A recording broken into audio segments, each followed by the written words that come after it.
It is the 22nd of August 2020. Good afternoon. Thank you for joining us on Lunchtime News this Saturday afternoon. I trust you are having yourself a fantastic day. My name is Purity Museo, and Byron Abuli is our sign language interpreter this afternoon. Welcome to a comprehensive broadcast. Let's now get started. And people living with disabilities in the country have a staring at a brighter future after the government allowed them 2 months grace period before they could start repaying their loans. The move is meant to cushion them from the economic effects of COVID-19 pandemic that has seen thousands of people lose their livelihoods.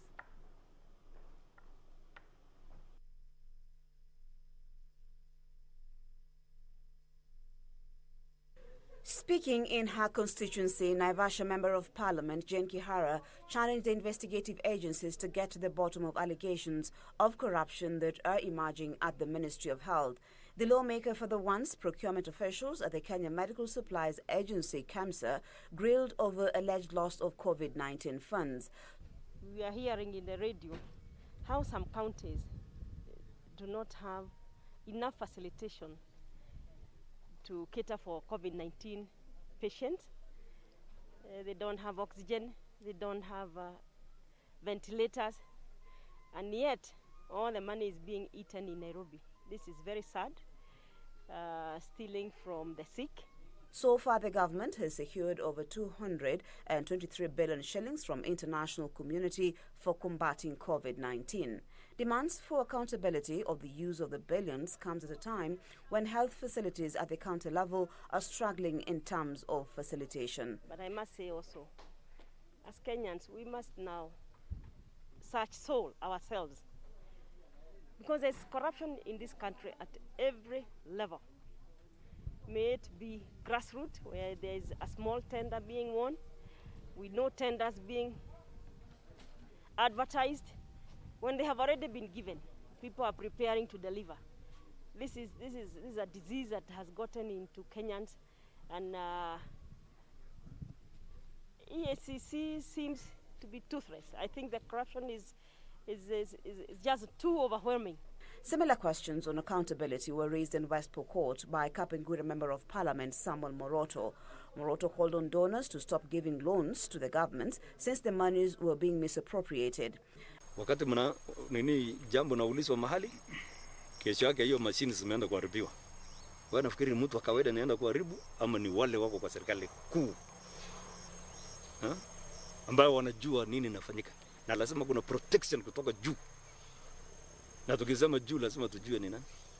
That's why I want to tell my president, who is also a friend. Unajua hata babangu naweza kuwa rafiki yangu, sasa tukisikizana naye, I want to tell him to come clean.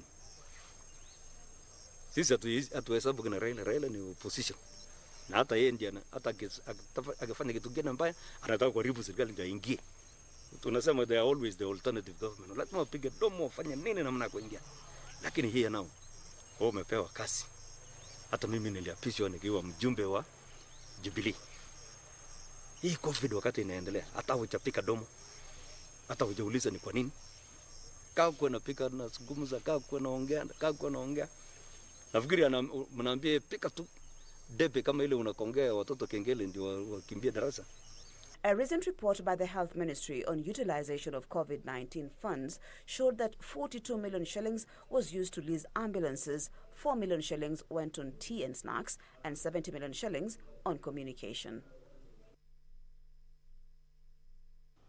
And that report that just aired was not the report that we talked about people living with disabilities and getting a relief, especially on the payment of loans, but it's a report on leaders across the country which continue to pile pressure on the government to probe those behind the alleged theft of billions meant to fight the coronavirus pandemic. Speaking separately, Naivasha Member of Parliament Jane Kihara and Kapengura MP Samuel Moroto called for arrest of all officials implicated at the Ministry of Health. The government also so far secured over 223 billion shillings from international community for safeguarding Kenyans from COVID-19, and that the report that you just heard filed by Kevin Washira. Let's now move on. Sarah Anjoso is a mother in pain. She is suffering silently from numerous health complications, among them cancer, high blood pressure, stroke, and blindness. But Sarah is not only feeling the pain of her ailment, but worse still, she can't afford money to cater for the medical expenses, a burden that is too much for her to bear. And as Michael Mwandiga reports, Sarah is also appealing to well-wishers to come to her aid. The story of Sarah Anjoso is as painful as the pain she's going through. Sarah Anjoso, a widow and a mother of 3 kids, who is also the breadwinner of the family, lays on her bed writhing in pain. Anjoso, 56 years old, who resides in Mshomoroni, Kisauni sub-county, has been bruised by life through medical condition which has incapacitated her, unable to walk and answer the call of nature. Agnes Nanjala, a nun from Topanga Parish, has taken over the initiative of assisting the bedridden Anjoso, who is also their church member. According to the nun, the church took over the burden of catering for her medication and food, which has also become too expensive. Bibi yake inagharimu pesa nyingi. Kwa wiki anaweza tumia kama 10,000 kununua hizi dawa mbalimbali. Kwa sasa ana namna yoyote kwa sababu jinsi yuko hapa nyumbani. Kwa sababu kuna madawa mengine hatuwezi tuka-afford kama kanisa, na pia majirani hawezi waka-afford. Kwa hivyo tunaomba msaada wenu. In the year 1985, Sarah's life started nosediving when she was diagnosed with a myriad of conditions, among them cancer, high blood pressure, ulcers, diabetes, stroke, and blindness. Subuhi, jioni, insulin. Subuhi nadunga 20, jioni nadunga 15. Na kuna zile dawa za sukari nadunga na kumeza. Ya pressure pia na meza na meza mara 2. Jirani pia hawajaniwacha. Saa nyingine naitana huko jirani akiwa karibu, anakuja nasema, nyanya ulikuwa unatakaje? Sasa nje siendi hata kwa jua. Wala siwezi kusonga hapa pale hizi mwenyewe. Kila kitu ni vile tu mmeniona hivi. Hapo sasa nikitaka kuoga utaniokesha tu hapo. According to her neighbor, Miss Nyango, they took the initiative of taking care of the ailing neighbor by bathing, cooking and washing for her since she's immobile. Singine hiyo ugonjwa akianguka tunakuja akona pressure. Singine tunamwekea sukari kwa mdomo, tunampepea hivi. Anakaa masaa kama 4 hivi 3. Fahamu inarudi. Tunampikia chakula, kuna chakula singine hali. Kuna singine anakula.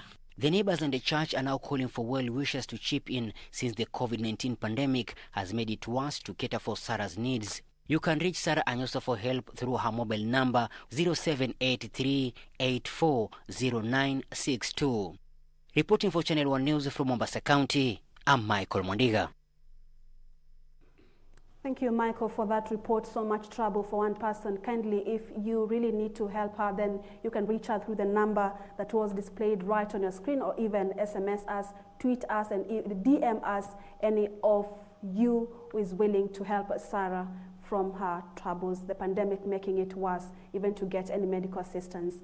Elsewhere, traders in Embu Town woke up to a rude shock after they found their stores missing and stock scattered all over. The angry traders marched to county enforcement offices to demand answers on what they termed as gross violation of their basic human rights and destruction of livelihoods. There was drama in Embu Town as traders forcefully picked their stands that had been confiscated by county government enforcement officers. The traders burned tires and barricaded a road leading to the market. As a show of their anger, they appealed to the county government to stop harassing them, bearing in mind the hard times worsened by the corona pandemic. Sasa tunawaomba waturuhusu tuuze juu tuko na mashida. Ndivyo tunashindwa, shida ni nini wanatubebea vitu. Kama mimi nausanga sukuma, unakuta kati mwingine umekuja kununua sukuma kilo 2, ya sukuma hata ukiuza unapata kama 50, 100, unakuta hata siishi.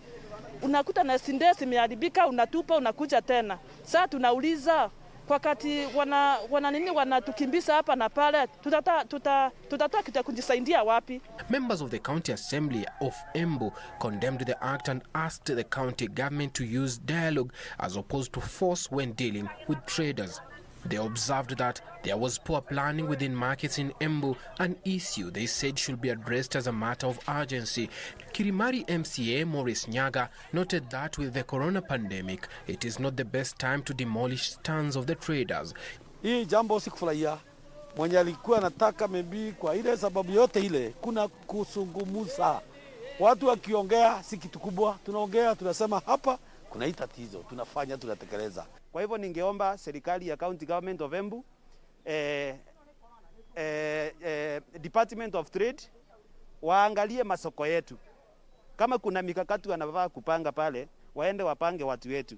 Usipate yule mtu analipa rent ya nyumba, amezingirwa tena ni mtu wa kiosk na wanauza bidhaa moja. Hiyo ndio inaleta hii migogoro yote na ndio naona kuna hii vita inatokelezea. He expressed concerns that the Marikiti market, which was set ablaze early this year, has been allocated to 4 individuals who have title deeds and will follow up to find out how they got title deeds for public land. Marikiti ni shamba moja na ni shamba ya County Government of Embu. Na wewe tuambie uko na title deed yako kando juu ya title deed ya county government, wewe ulitoa title deed wapi? Watu watano walitoa title deed wapi ya Marikiti? Suleiman Yeri, Channel 1 News.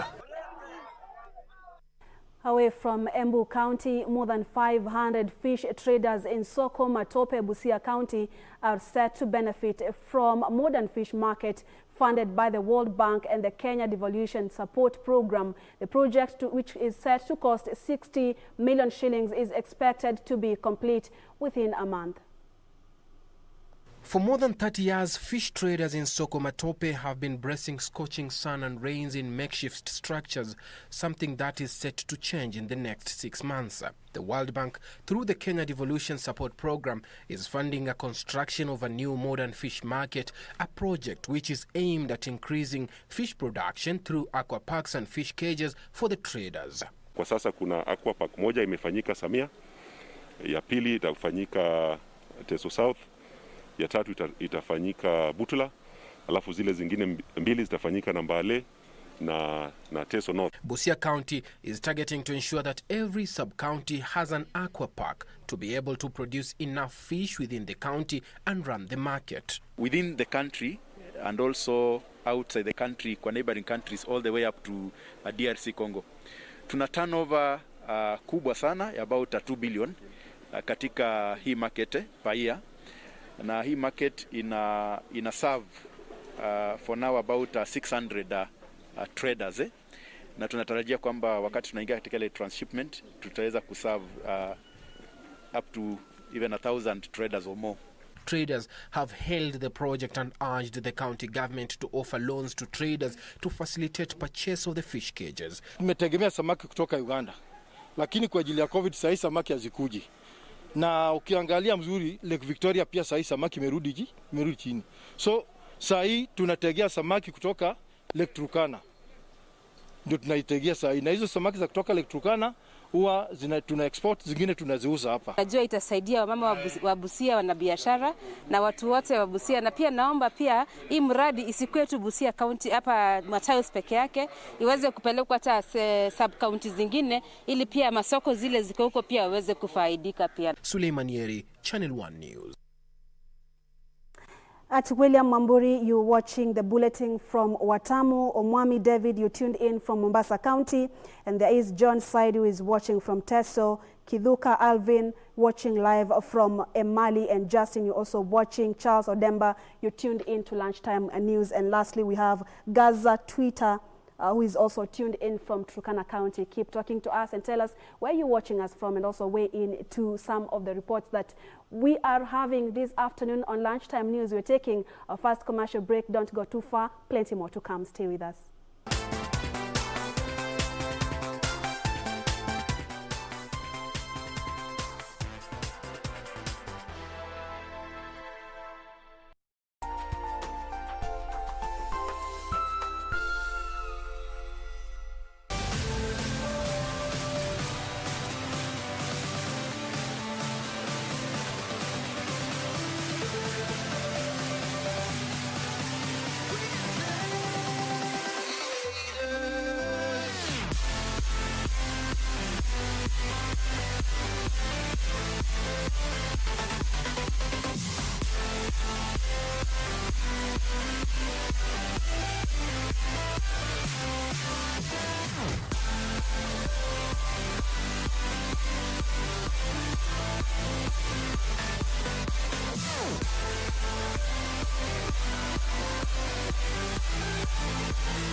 on KBC Channel 1. Will you just do what he says? Now, do you have any guns or knives or anything I might get stuck with? Your brother's file. Kid's going away for life for stealing a car. All I need to do to make this disappear is to frame a potentially innocent man. Hands in plain sight, step out of the vehicle. Honey, stay inside. Man, don't walk up on me. I know this man. Get back. I didn't ask for your help, did I? It's okay, Daddy. I'll protect you. It's the sense of touch. I think we miss that touch so much that we crash into each other just so we can feel something. This weekend on KBC Channel 1. Nimekuja leo kwa sababu ile simu ile unaambia nipeleke mtoto wako. Nipelekea mtoto wako. Una hakika? Niko na uhakika na kazi yangu boss. Okay, sawa, kwa sababu sasa nataka tuanze kazi. Ondoka. Kuna kijana yule mwekundu hivi sijui shombe. Alizungumza masuala ya shamba. Alafu akavuta kando akaenda kama ambaye pengine ataka kabla mambo nayo hayo tu bila shaka. Haya ngoja namuita sasa hivi. With 90% of its revenue coming from the world's famous Masai Mara National Reserve, Narok County was badly hit when COVID-19 took a toll on tourism. The lifting of movement restrictions across the country was thus a welcome relief for Narok, even though on the flip side, the country saw an increase in coronavirus infections. Join Purity Museo this Sunday, August 23rd at 9 p.m. on the Family Matters show as she engages Narok Governor Samuel Tunai on the county's COVID-19 mitigation measures.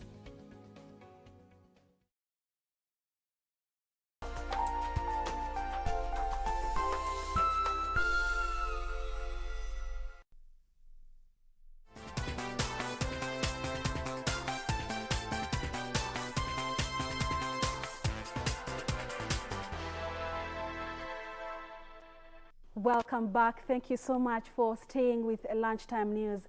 People living with disabilities in the country are staring at a brighter future after the government allowed them 2 months grace period before they could start repaying their loans. The move is meant to cushion them from the economic effects of COVID-19 pandemic that has seen thousands lose their livelihoods. As millions of Kenyans reel in socio-economic difficulties presented by the COVID-19 pandemic, women with disabilities have become even more vulnerable. In this regard, the government is cushioning such groups by allowing them more time before repaying their loans. If banks are restructuring loans, how can we as government who are giving out loans not restructure? So we had a meeting and the CS directed that throughout this COVID period, for as long as COVID remains as it is, because numbers are rising, we will give a grace period of 2 to 3 months, and we will keep reviewing it. Speaking in Naivasha while inspecting various projects under the Kazi Mtaani Initiative, Youth and Gender Affairs Chief Administrative Secretary Rachel Shebesh admitted that hundreds of youths had defaulted servicing their loans due to the pandemic. We decided we cannot punish young people, women, and persons with disability because of the sins of the former parliamentarian or whatever. So we have opened up again Uwezo, and we have got we have ignored some of those stringent rules for now because it is COVID. Elsewhere, a group of youth from Gatundu South, Kiambu County, has benefited from a donation of chicks by Food Agriculture Organization FAO in partnership with Kiambu County to cushion them from impact of COVID-19. The over 3,180 chicks were donated to 5 groups of youth spread across 4 wards in the constituency after undergoing a rigorous training on poultry farming. The purpose of this project is actually to reduce migration of the youths in search of the greener pastures. As you know, the youths keep on moving, actually taking what we call distress migration. Tumesomeshwa kulea hizi kuku vile utaweza kuzieka vizuri na zikupee faida, na vyenye unaweza zipanga mpaka si ati kukupea faida hiyo, vyenye unaweza saidia watu vijana wengine kama sisi tujimudu na tujiweze kujipatia chakula. The program hopes to lure more youth to venture into farming as an alternative source of livelihood. In Kirinyaga County, cases of insecurity have reportedly reduced, courtesy of the Kazi Mtaani program that has seen more youth get opportunities to eke a living. Kuna wakati kulikuwa na mambo mingi sana ilikuwa imeendelea kama kuiba kuku za wenyewe, but sasa hivi watu wako busy, hakuna kuibaiba. Watu wengi wameacha kukunywa pombe juu kama sio wako busy na kazi from 8 to 4, hakuna mtu anatoka kwenda kukunywa pombe huko nje. Tunashukuru kwanza kwa sababu tulichukuliwa watu ambao wanafaa.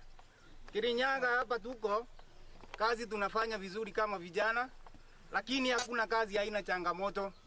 Tumepatana na mambo mingi. Na kwanza ningeshukuru kwanza assistant chief wetu wa Karia. Anaona tunalemewa, anakuja anatuonyesha huu ni wepesi. Anafanya kazi pamoja na sisi na tunashukuru kwa hayo. Kirinyaga Central Deputy County Commissioner Jean Ndege admitted that the program has empowered youth not only in the area but nationally. Ukiona hawa vijana wako hapa, kila siku wanapata mshahara ya 450 shillings. Ingawa ailipu daily. We do it weekly ama by weekly. Kwa hivyo ukiona ile pesa wanapata kwa siku sio pesa mbaya. Inasaidia pia kuwapatia kazi. Unajua anasema an idle mind is the devil's workshop.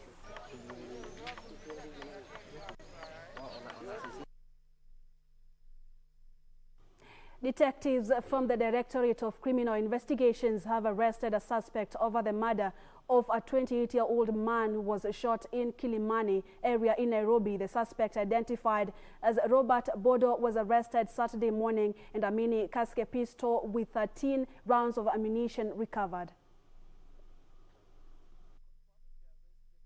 Of Criminal Investigations said detectives based at Kilimani arrested Robert Bodo in connection with the fatal shooting of a 28-year-old man at Galana Suits in Kilimani. During the arrest, detectives recovered a mini Seska firearm with 13 rounds of ammunition.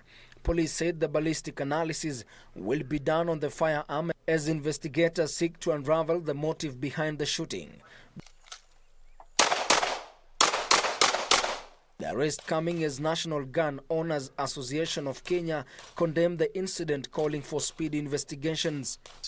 We condemn it with the strongest words ever, because it is not right that one or two persons in this society of ours would actually be the ones responsible to damage or to spoil and to get involved in matters where they're using their firearms for personal scores, to solve domestic issues, or to solve any other business dispute that would be.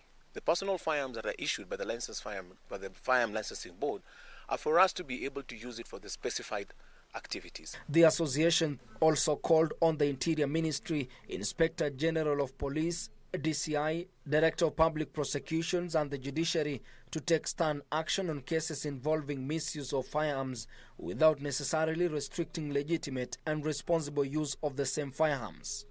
Ben Chumba, reporting for Channel 1 News. Embu County, a section of members of the Embu County Assembly is accusing Area Governor James Nyoro over alleged misappropriation of funds led by Kino Ward MCA Samuel Kimani. The ward reps claim the county is losing over 5 billion shillings in its own resource revenue through looting by officers.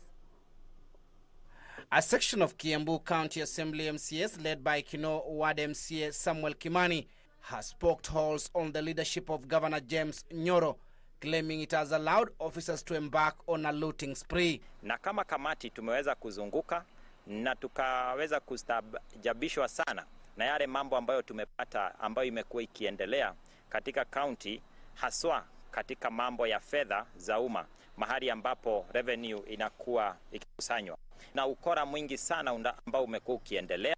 The MCAs claim over 5 billion shillings in on-source revenue has been siphoned by county officials. Na tumeweza kuweka mikakati ya kuhakikisha pesa ambazo zinaokotwa zinaweza fikia serikali na ziweze kutumika kwa ile njia ambayo inafaa. They claim enforcement officers were not remitting revenue collected to county government coffers, but taking them for personal use.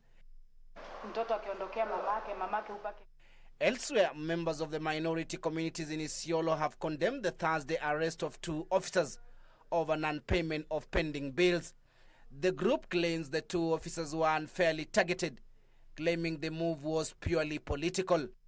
Si makosa yetu ama ya serikali, lakini kwa sababu kuna watu lazima tungelala ndani wakahakikisha lazima hiyo mambo iende namna hiyo. Kwa hivyo, lakini nataka kushukuru the justice system because waliweza kufanya uamuzi ambao ni wa busara, uamuzi ambayo ni ya ilikuwa inafaa kwa sababu already sisi tumelipa. Meanwhile, Kisii County nominated women MCAs claim they are being marginalized in the assembly. The MCAs claim the move to bar them from voting and passing motions was against the constitution and should not be allowed. Some of the remarks were very unfortunate. Like, for example, one elected member was talking about the fact that women, their wives, we should be submissive. I do not see why someone would talk of honorable members being submissive, because at the assembly we are colleagues. Nobody's wife is in that assembly. What we are demanding is lawful, rightful, legitimate, and constitutional. It is not a favor they are doing for us. Timothy Kipnusu for Channel 1 News.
People of the 254 and beyond. Tell a friend to tell a friend, the legendary show is on, baby. Absolutely. Music concert.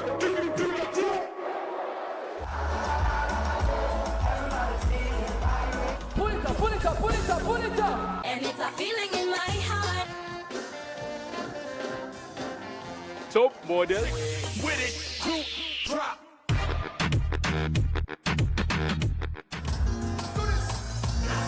This vibes plus so much more. Join us every Monday at 10 p.m. baby.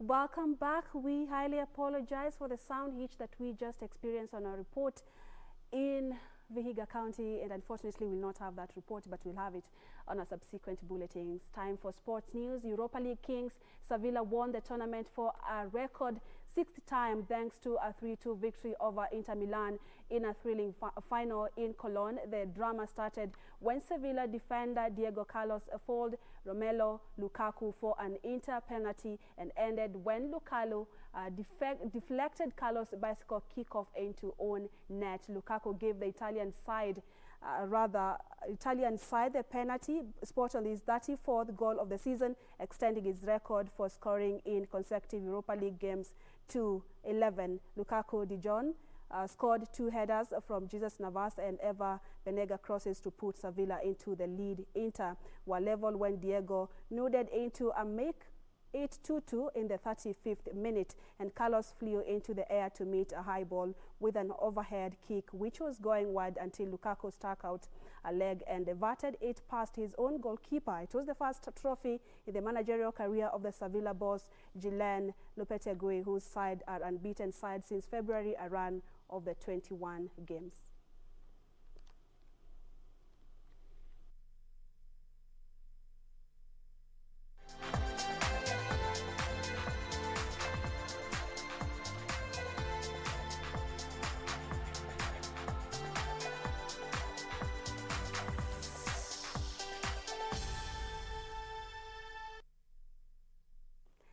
That's the latest at this hour. Thank you so much for watching Lunchtime News. If I quickly go through your feedback, and Elder Michael Kemboy, you're watching Channel 1 Lunchtime News from Kericho County.